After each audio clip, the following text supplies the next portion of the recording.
দল এই বিখ্যাত ডাক্তার তারা যে অভিযোগ করেছে এবং স্বাস্থ্য সিভিল সার্জন অভিযোগ দিয়েছে, তার লিখিত অভিযোগ আমাদের কাছে রয়েছে।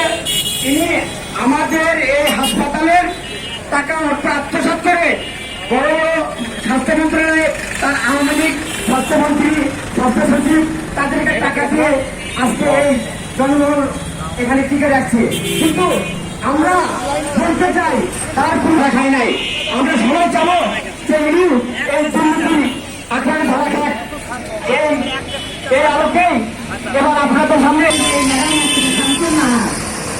আজকে আমাদের 8 মাস টাকা দিলে কোনো টাকাই দেয়নি, কোনো বেতনও দেয়নি, আমাকে বাদ দিতে। আপনারা শোনেন যে কোনো বাসার কাজ করলে বেতন পরিশোধ করা তার বিদায় করে, আর আমাকে অত্যাচার করে ওর ভয়ে আমরা এমনি চলে আসছি। আর এতদিন থাকলাম আমি এখানে ভয় দেখাচ্ছি, নেতা দেখা আমরা কোনো বিচার পাইনি, কোনো কিছুই পাইনি। এই এতদিন থাকলাম 2 বছর 6 মাস পর আমি আবার আবার জানিয়ে গেছি।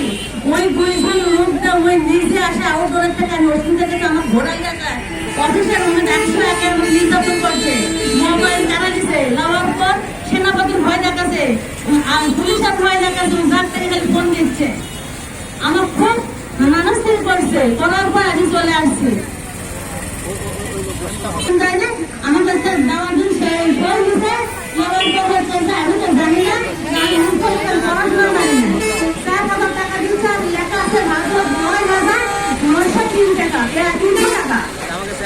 আমার কাছে এক দুটা 10,000 টাকা বাদ দিচ্ছে।